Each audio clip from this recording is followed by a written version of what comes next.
Captain Daniel Hayes sat in the command chair of the human transport vessel as it moved through the empty black space of the Zephyr sector. His team of 12 soldiers sat at their stations, watching the star systems drift past on their screens. The mission was simple. Earth had sent Daniel and his unit to meet with the Valorian Empire, a powerful alien civilization that ruled over a large part of space. Nobody knew if this first meeting would lead to peace or war. Daniel kept his hands steady as he watched the space ahead. The radio crackled with chatter from the Valorian orbital station below. Queen Ashria ruled the Valorian people from her throne on the world called Crystallis. Her kingdom was vast and powerful. The humans wanted to trade with them and live in peace. That was why Daniel had come here with his soldiers. He was a good soldier and a good man. He did not want to fight unless he had to. The first warning came as a bright flash on the screen ahead. Daniel stood up fast. One of his officers, Lieutenant Marcus, shouted from his seat. Something big had blown up in the sky above Crystallis.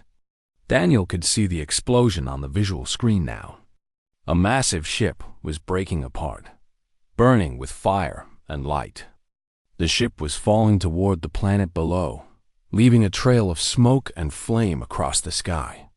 Daniel knew what this meant. Someone had destroyed a Valorian ship. This was bad. Very bad. The peace mission might be over before it started. He moved to the front of the bridge and stared at the falling wreckage. His soldiers were quiet, waiting for orders. Then Daniel saw something that changed everything. Small objects were falling from the broken ship. Escape pods. People were running from the dying vessel. He counted at least 20 pods, maybe more. They were falling through the upper air, moving down toward the planet. Some would make it. Others would not. The fire was too hot. The speed was too fast. Daniel had seen this before on other worlds. Most of those people would die. But one pod caught his attention.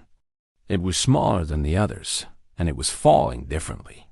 It was moving slower, like something was wrong with it. Daniel zoomed the camera on that pod. He looked closer.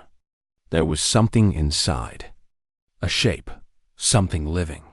Through the view screen, Daniel could see what looked like a small figure. Small and alone. Without thinking about it, Daniel made a decision. He turned to his officers and spoke with a hard voice. "Change course. Now, move us toward that pod. Move fast." Lieutenant Marcus looked at him with worry. "Captain, we should wait for the Valorians. This is their system. We might start an incident." Daniel did not stop moving. He was already walking toward the small launch bay of the transport. "We have maybe 3 minutes before that pod hits the atmosphere. Once it enters, it will burn up. The shielding is damaged. I can see it on the scan. Get a suit ready for me. I am going out." "Captain, that is too dangerous." "You cannot do this," Marcus said. He followed Daniel down the corridor. "The protocols say we should forget protocols," Daniel said. He was already pulling on his heavy spacesuit. The suit was hard and thick, built to keep a human alive in the cold of space. Daniel had used it many times before. He moved fast, his hands pulling the seals tight. His mind was clear. He did not think about the danger. He only thought about the small figure in the pod falling toward fire and death. Daniel climbed into the airlock. He could hear the sound of the ship's engines changing pitch as it turned. Lieutenant Marcus was doing what Daniel asked. The ship was moving toward the falling pod. Daniel watched the numbers on his suit screen. Oxygen levels good. Temperature good. He opened the outer door of the airlock. The cold of space hit him like a wall of ice. He used the small maneuvering pack on his suit to push himself out into the darkness. The stars were all around him. Below, the planet Crystallis was huge and bright. He could see the falling pod now. It was getting close to the burn line, where the air would become so hot and thick that it would turn the pod into fire. Daniel pushed his maneuvering pack to full power. It was not fast, but it was the best he could do. His suit's computer told him the numbers. Falling pod at 300 meters distance. 200. 100. The pod was getting close to the burn line. Daniel could see it starting to glow. Red heat was touching its metal skin. He pushed harder, using every bit of power in his maneuvering pack. 50 meters. 30. 20. Daniel reached out his arm as hard as he could. His fingers touched the pod. It was hot. Very hot. He grabbed it anyway, pulling it to him. With his other hand, he pulled out a safety line from his suit and tied it to the pod's handle. Then he used his maneuvering pack to turn them both back toward the ship. The transport was moving toward them. He could see it getting bigger. The open airlock was like a mouth waiting to swallow them. Daniel pulled the pod close and made sure the line was tight. His arms burned from the heat of the pod. His suit was damaged from the heat, but he held on. He did not let go. The airlock came closer. Daniel felt strong hands grab him. His soldiers were pulling him and the pod inside. He felt the warmth of the ship around him. The airlock door closed behind them with a hard sound. The chamber filled with air. Daniel fell to the ground, breathing hard inside his suit. His team was around him, checking to see if he was hurt. Daniel did not care about his own pain. He pushed himself up and moved to the escape pod. His hand shook as he opened the latch. Inside, covered in emergency blankets and wrapped in safety straps, was a small figure. A child, an alien child. The child had silver hair that caught the light. Her skin was pale blue. Her eyes were large and bright. She was sleeping, protected by the pod's emergency systems. Daniel knew this child was important. Something about her told him this was not just any Valorian. The features, the way she looked, the quality of her clothing, even damaged as it was. This was someone special. Then his scanners showed him the genetic information. His computer beeped with recognition code. Daniel's face went white. He looked at his lieutenant. Marcus was reading the same data on his suit's computer. Their eyes met. They both understood.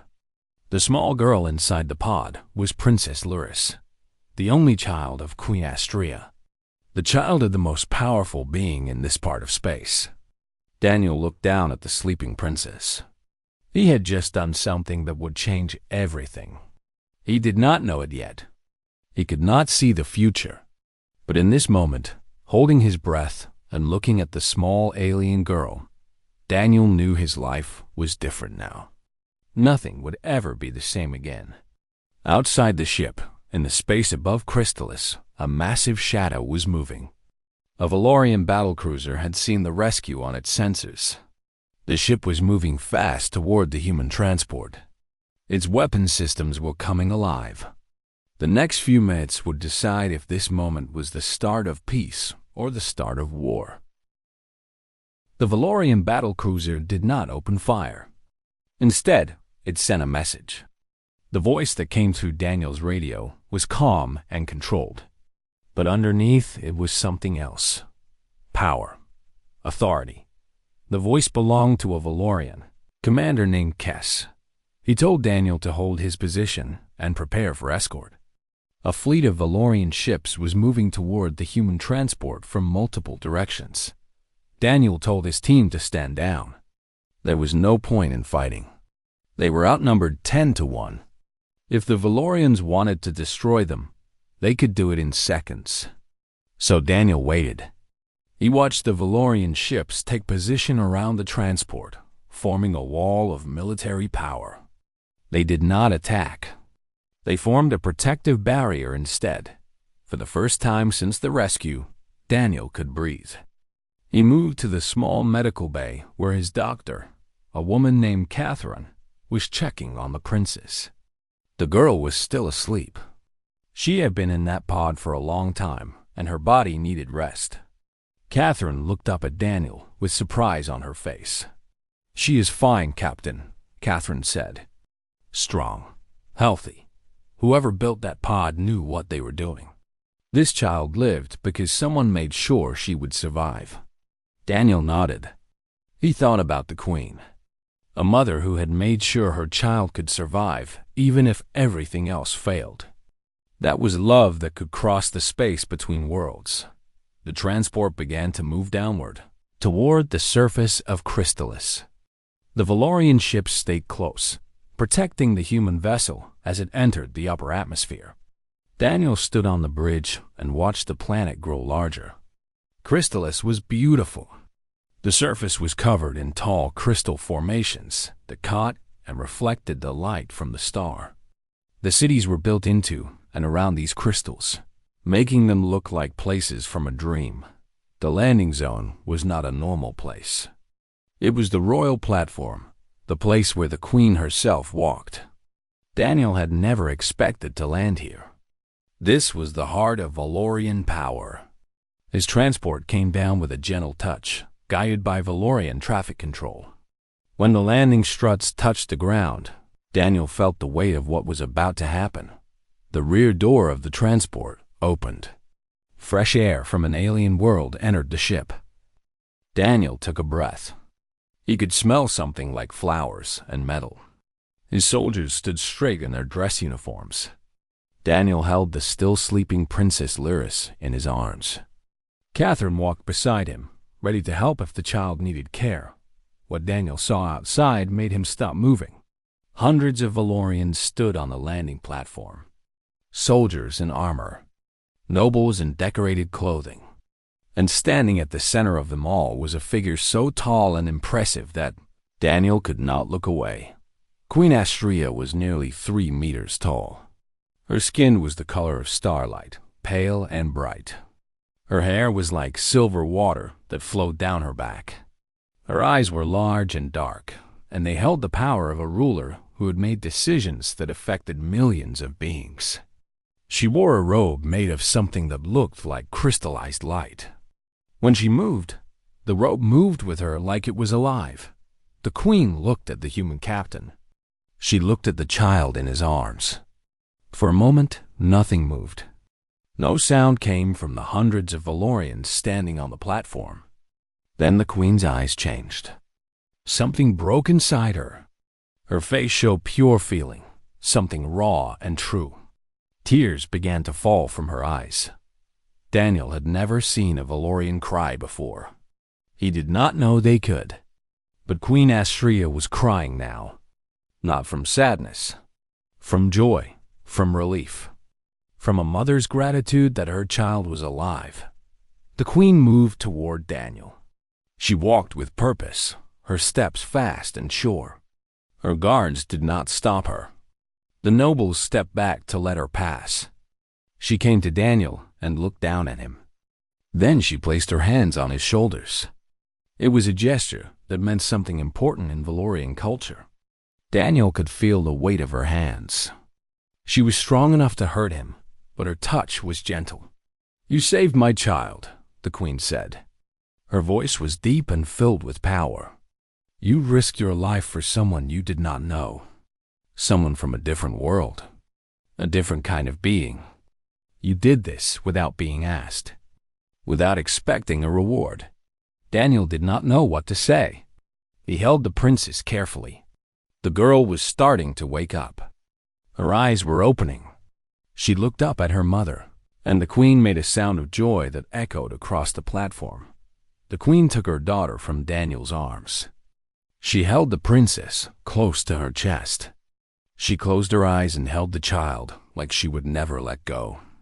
All the Valorians on the platform bowed their heads in respect. They understood. A mother had gotten her child back. When the Queen opened her eyes again, she looked at Daniel with tears still falling. "From this moment forward, you are not just a human delegate," the Queen said. "You are family to the Valorian people. What can I give you? What can I do to show you the depth of my gratitude?" Daniel started to speak, but the Queen raised her hand. She had already decided what she would do. You will come to the Grand Stellar Hall, the Queen said. You will stand before the entire Valorian Empire. You will receive the Medal of Crystalline Valor. No being from outside our world has ever received this honor. But you have earned it. You have shown us what it means to be brave. You have shown us that honor and courage exist among all beings, no matter how different we are. The Queen turned to walk away, still holding her daughter. She looked back one more time at Daniel. "Thank you," she said simply. "Thank you for giving me back my heart." The ceremony happened 3 days later. The Grand Stellar Hall was so big that Daniel could not see the far walls. Thousands of Valorians filled the hall, standing in perfect rows. They wore their finest clothes and their formal armor. They stood in silence as Daniel walked down the center path toward the throne where Queen Ashria waited. The Queen herself placed the medal around Daniel's neck. The medal was made from actual crystal, cut and shaped from the stone of Crystallis itself. It was worth more money than most humans would see in their entire lives. But that was not why it mattered. It mattered because it meant the Queen and all of her people believed in what Daniel had done. When the medal was in place, every single Valorian in the hall bowed deeply. They bowed not as subjects to a superior, but as warriors and nobles honoring one of their own. The sound of all those beings bowing at once was like thunder. That night, Princess Lyris came to Daniel's room in the royal palace. She was awake now, and she moved with the careful grace of a child raised in power and wealth. She was not afraid of the human. She walked up to Daniel and looked up at him with her large, bright eyes. "My mother says you saved my life," the princess said. Her voice was soft but clear. "She says you did not have to. You could have left me." Daniel knelt down so he was closer to the child's level. "I could not leave you," he said. "You needed help. So I helped. That is what we do. We help each other. It does not matter where we come from." The princess smiled. "Then I will always remember you," she said. "And when I am old enough to rule, I will make sure the humans are never forgotten. My mother has made a peace treaty with your people because of what you did.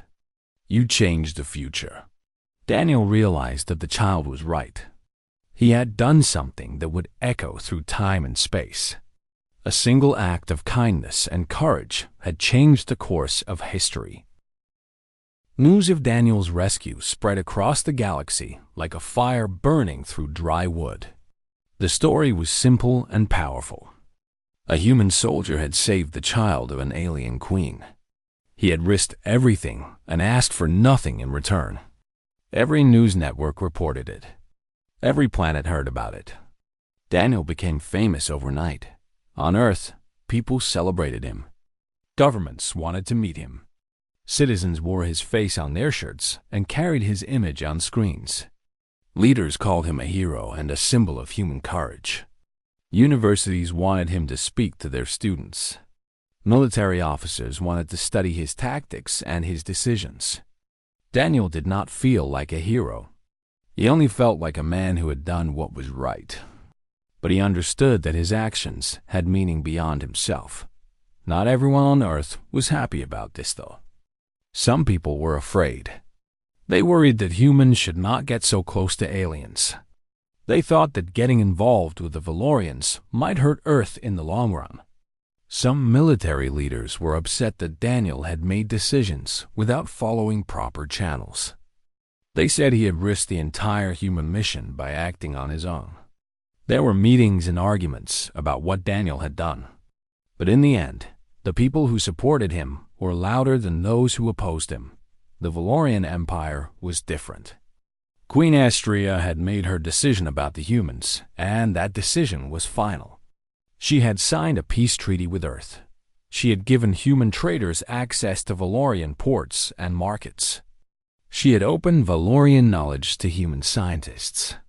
These were gifts worth trillions of credits. All because of Daniel. But there was a problem.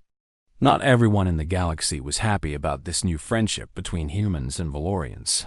The Krell, Collective ruled a large area of space to the east of Valorian territory.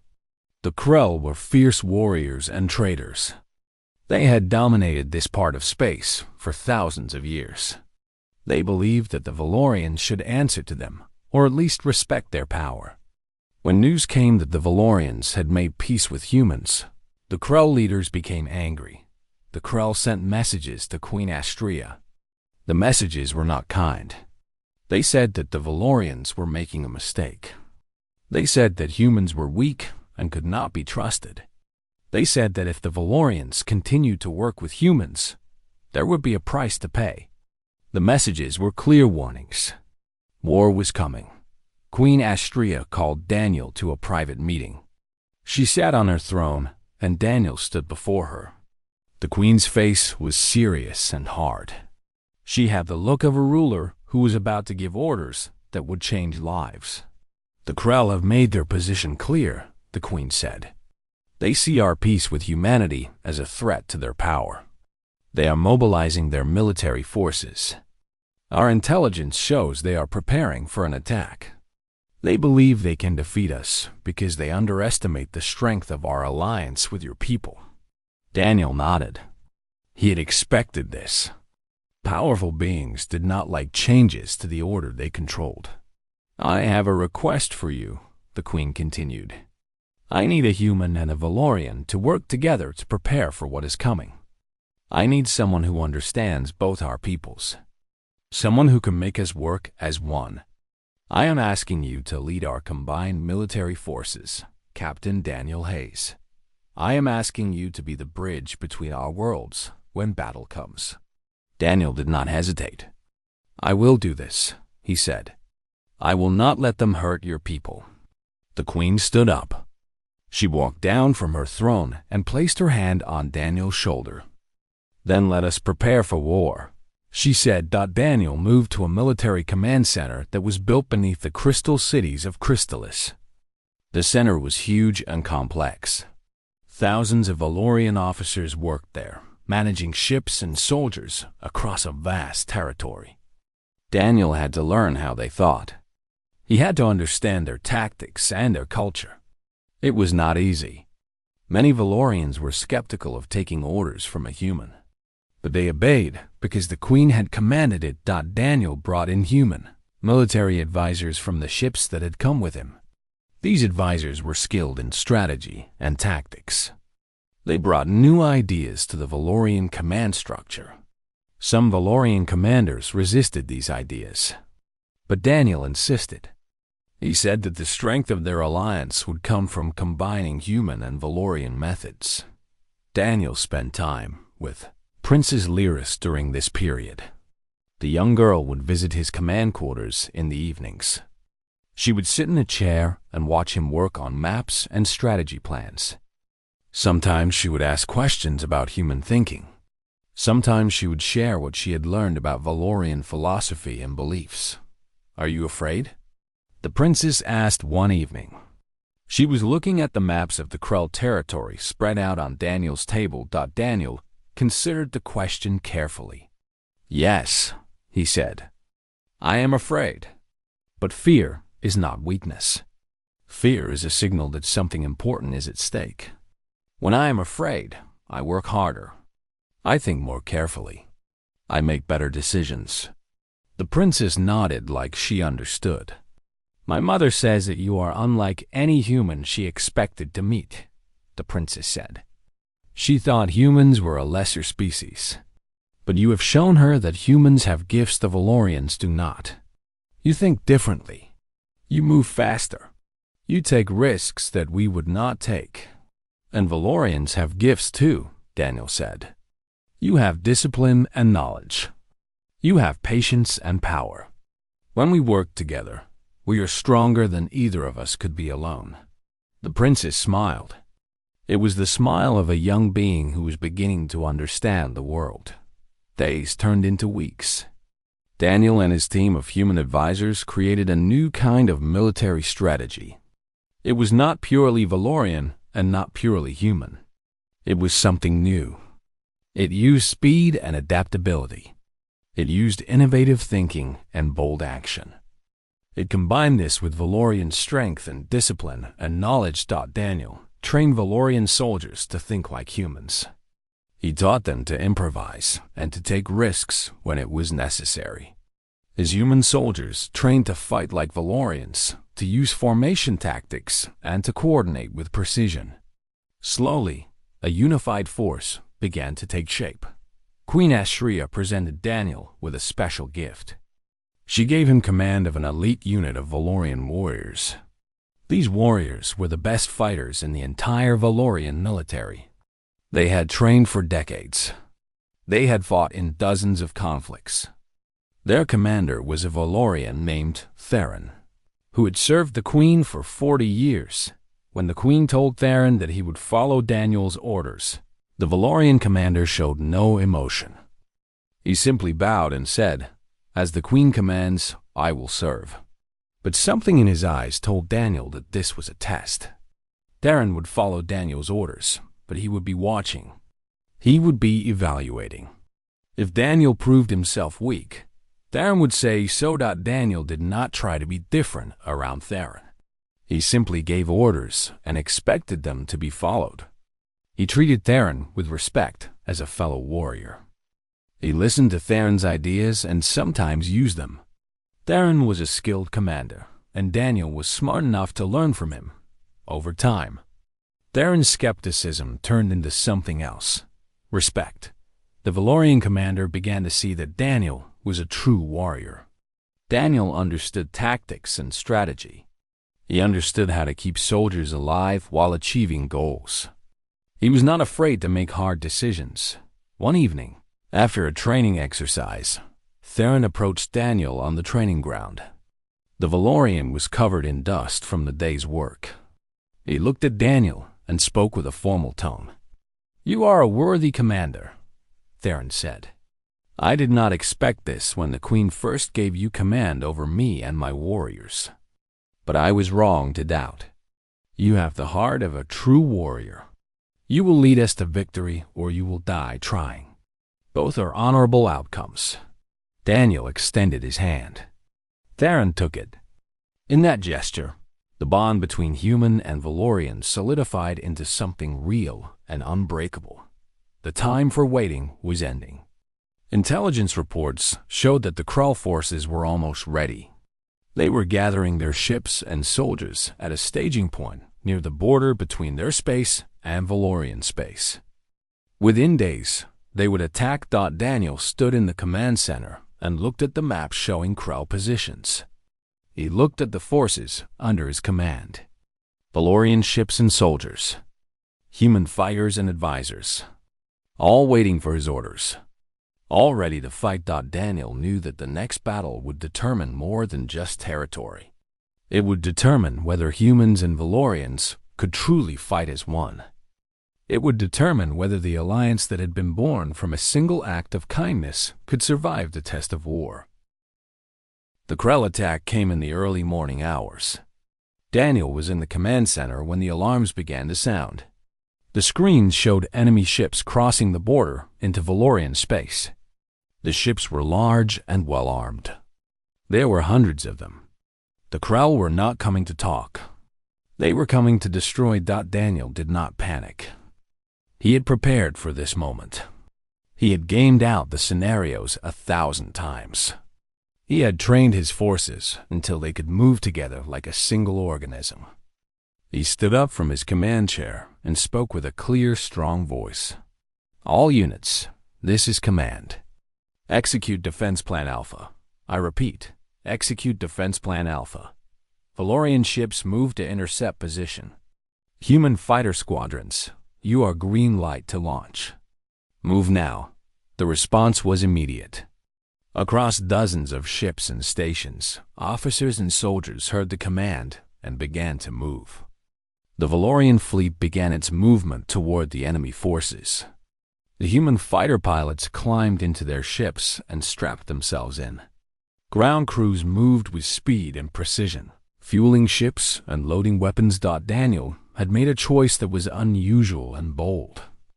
He was going to keep diplomatic channels open during the battle. Most military commanders believed that war and diplomacy did not mix. But Daniel thought differently. He told his communications officer, a human woman named Nicole, to send a message to the Krell command ship. Nicole hesitated for just a moment. "Sir, is this wise?" "Send the message," Daniel said. Nicole began to speak into her communication device. Her voice was calm and professional. The message went out to the Krell fleet on all open channels. "This is the combined human-Valorian command. We do not wish to fight you. We seek only peace and coexistence.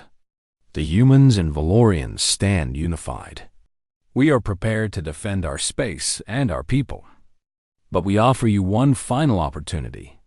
Withdraw your forces now, and we will discuss peace. Proceed with your attack, and we will give you no other choice." For a moment, there was silence on the communication channels. Then a Krell voice responded. The voice was harsh and filled with contempt. "You are fools," the Krell commander said. "You have allied yourselves with a weak species. Humans are fragile and short-lived. They break easily. We will crush your alliance like crystal breaking under pressure. We will show the galaxy what happens when you defy the Krell Collective." The Krell ships opened fire. Space erupted into violence and light. Laser beams cut through the darkness. Missiles flew from ship to ship. The Valorian fleet moved to meet the Krell assault. The ships came together in a massive battle formation. This was traditional Krell and Valorian combat. Large ships fighting large ships. Heavy armor against heavy weapons. But Daniel had learned from studying human history. The biggest and strongest did not always win. Often, the side that adapted and innovated faster was the one that survived. Daniel gave his next order. Launch all human fighter squadrons. Do not engage the large ships. Find gaps in their formation. Target communication systems and shield generators. Use your speed. Use your mobility. Make them think about what you are doing. The human fighters launched from their launch base. There were 300 of them. They were smaller and less heavily armed than Krell fighters. But they were faster. They were more agile. And the humans who flew them had been trained to think creatively. They had been taught to see problems and find solutions that others would not think of. The fighter pilots cut through the Krell formation like sharks moving through water. The Krell fighters tried to intercept them, but the human pilots were too fast, too unpredictable. One human pilot named Victor dove his fighter directly at a Krell battleship, getting closer than any standard pilot would ever get. At the last second, he fired his missiles at the ship's shield generators and peeled away. The generators failed. The battleship's shields dropped. Behind him, 3 Valorian attack craft moved in and struck with precision. The Krell commander had assumed that the humans would be weak and easy to defeat. This had been his first mistake. His second mistake was underestimating how well the humans and Valorians had trained together. When Krell fighters tried to break through the Valorian defense lines, human bombers appeared from unexpected angles and scattered them. When Valorian capital ships needed protection, human fast attack craft provided it. The two species were working together with a synchronization that no one had believed was possible, but the battle was far from won. The Krell had more ships and more firepower. As the hours passed, the combined human-Valorian force was losing ground. Valorian ships were damaged and destroyed. Human pilots were being lost. The commanders on both sides were taking losses they could not afford to replace quickly. Daniel knew what he had to do. It was the most dangerous thing he could do. It was the move that violated every rule of military command. But it was the only move that could win the battle. "Theron," Daniel said to the Valorian commander, "I am taking a small fighter team to the Krell command ship. I am going to disable their systems from the inside. When I do this, their ship will be vulnerable. That is when you attack with everything you have. Can you time it perfectly?" Theron's eyes widened. "You will die, Captain." The security on the Krull command ship is impossible to overcome. Maybe, Daniel said. But I've been training in their ship designs. I know how they think. I know their patterns. And I am willing to take the risk. Can you do this? Theron nodded slowly. I will be ready, he said. Daniel climbed into a small fighter craft. Behind him, 5 other human pilots climbed into their ships. These were his best pilots, the ones who understood his thinking. Together, they moved their fighters toward the Krull command ship. The Krull did not expect an attack on their command vessel. They thought it was too well protected. They thought no one would be crazy enough to try it. This was their third and final mistake. Daniel's fighter moved through the Krull, defenses like a knife moving through cloth. He had studied the layout of Krull ships for weeks. He knew exactly where the weaknesses were. He knew where the sensor networks had gaps. His pilots followed his lead, and together they penetrated deeper into the enemy defenses. Then they were inside. Daniel's fighter entered the launch bay of the command ship. His supporting pilots stayed outside to provide cover. Daniel ejected from his fighter as soon as it touched ground. He moved through the ship using routes he had memorized. His suit was equipped with computer hacking tools. He had studied Krull technology for weeks with human experts and Valorian allies. He found the main control center. Krull warriors tried to stop him, but Daniel was fast and strong. The suit was built to make humans dangerous in combat. He moved through the Krull defenses like water flowing around stones. When he reached the central computer core, he planted the device that would disable the command ship's weapons and shields. The explosion was small, but it was perfect. The command ship's systems went dark. Its weapons stopped firing. Its shields shut down from his position on the ship. Daniel looked out a viewscreen. He saw the Valorian fleet move. Theron had been watching. The moment the command ship lost power, the Valorian commander attacked. The Krull command vessel took hits from a dozen Valorian capital ships all at once. Daniel ran. He had maybe 30 seconds before the ship's destruction became inevitable. He moved back through the corridors, following his mental map. Behind him, fires broke out. The ship was falling apart. His suit's computer told him the oxygen levels were dropping. He reached the launch bay as the gravity systems failed. He pulled himself into a small escape pod. His fingers found the launch button. The pod fired out of the dying ship just as the command ship exploded in a ball of fire. The Krull fleet saw their command ship destroyed. They saw their commander dead. They realized that this battle was not going the way they had planned. The human and Valorian forces were not breaking. They were getting stronger. They were fighting harder. One by one, the Krull ships began to withdraw. The ones that had been damaged too badly tried to escape. The ones that were still fighting began to pull back. Within minutes, the battle was over. The Krull fleet was in retreat, moving away from Valorian space as fast as their ships could move. Daniel's escape pod was picked up by a Valorian rescue ship. When the hatch opened, Theron himself was there to greet him. The Valorian commander looked at the human captain with something close to awe in his eyes. "You are insane," Theron said, "and you are the greatest warrior I have ever known." Daniel laughed. It was the laugh of a man who had just survived something that should have killed him. "We won," he said simply. "Yes," Theron agreed. "We won. Because you showed us that humans and Valorians can be more than allies. We can be brothers." Word of the battle spread across the galaxy. The Human-Valorian Alliance had defeated the Krull Collective. They had won through innovation, courage, and unity. News networks reported every detail. Every planet heard how humans and Valorians had fought side by side. Every species understood that a new power had emerged in the galaxy. But more importantly, the battle had proven something else. It had proven that different species could work together. It had proven that mercy and wisdom could be stronger than violence and conquest. It had proven that a single human soldier's act of kindness could change the course of history and the future of worlds. The weeks after the battle were filled with celebration and work. The Krell had signed a peace agreement within days of their retreat. They had lost too much. They had paid a price they could not recover from quickly. The Krell Collective still ruled their territory, but they no longer believed that they could expand it through force against the humans and Valorians. Earth's government called Daniel home. They wanted to honor him in the way humans honored their greatest heroes. A ship was prepared to take him back to his home world.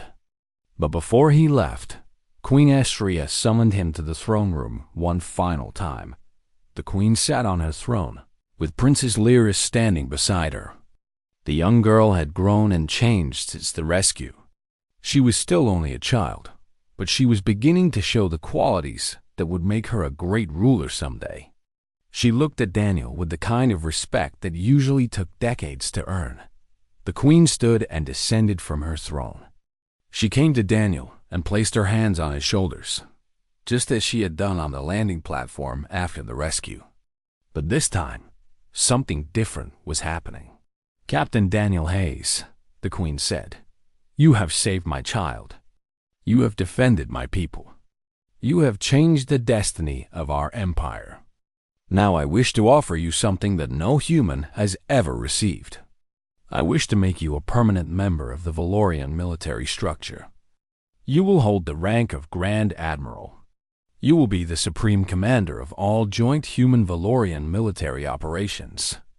No being from another species has ever held such a position, but you have earned it through your actions and your character." Daniel tried to protest, but the queen raised her hand. "There is more," she said.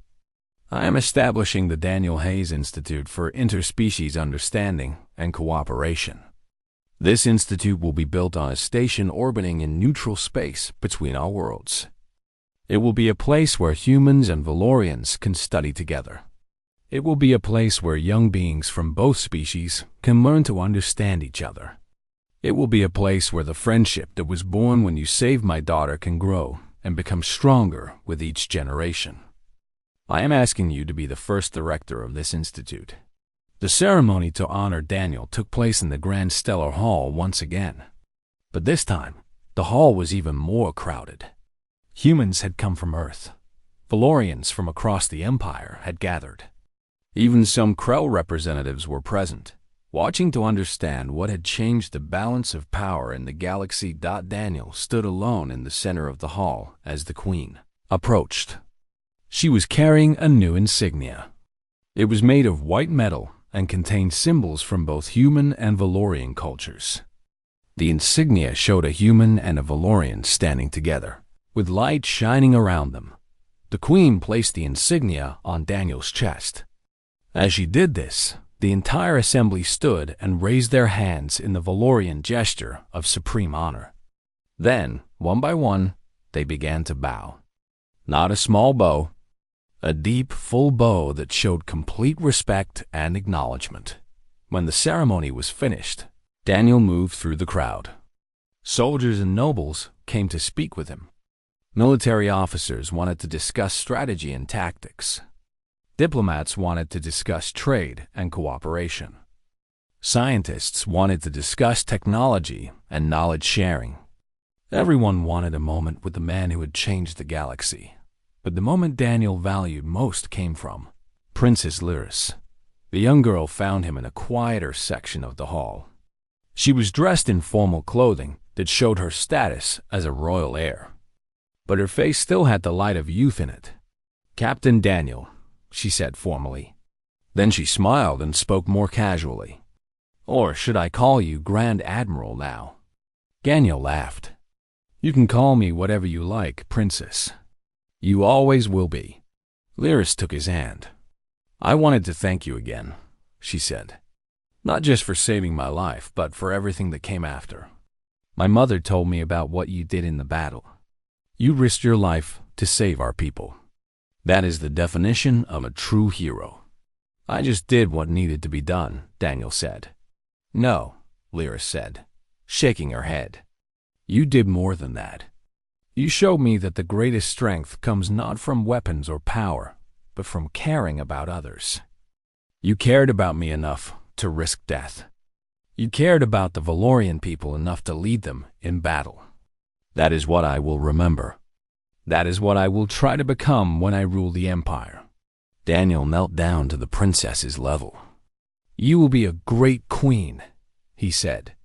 You will rule with wisdom and compassion, and you will remember that different beings can work together. You will remember that humans and Valorians can stand as equals. Lyris handed him something. It was a pendant made of crystal, the same crystal as the Medal of Valor. She had cut it from the royal stores, and it was crafted with great care. This connects us forever, the princess said. When you look at it, remember that you will always have a friend among the Valorians. No matter how far away you go, no matter how much time passes, this will bind us together. 2 months later, Daniel stood in the command center of the new institute. The station was beautiful, built with both human and Valorian engineering. It orbited in the neutral zone between the two civilizations. From the main observation deck, Daniel could see the lights of both human and Valorian space. The first class of students had arrived. There were 40 humans and 40 Valorians.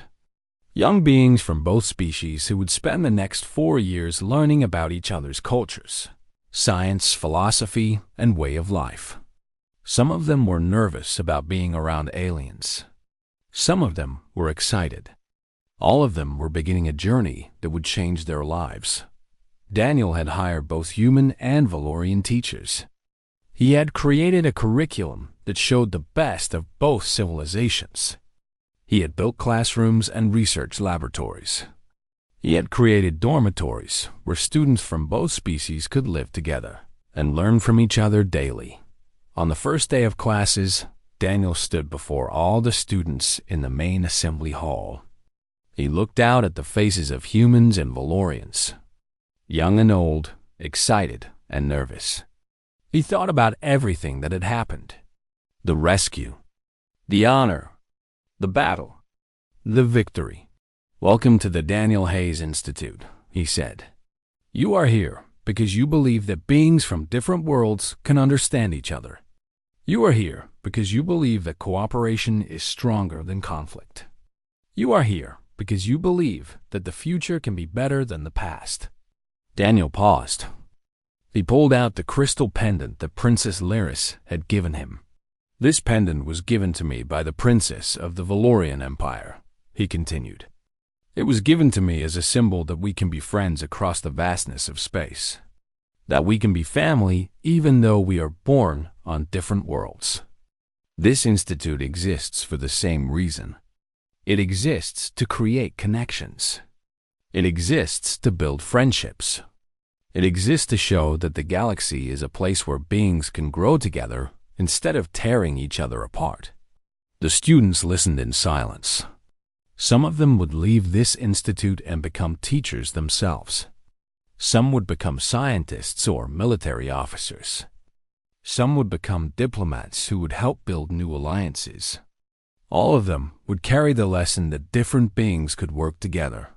3 years later, the news came that changed everything again. Queen Ashria had been killed in an accident. The throne had passed to Princess Lyris. At only 17 years old, she was the youngest ruler the Valorian Empire had ever had.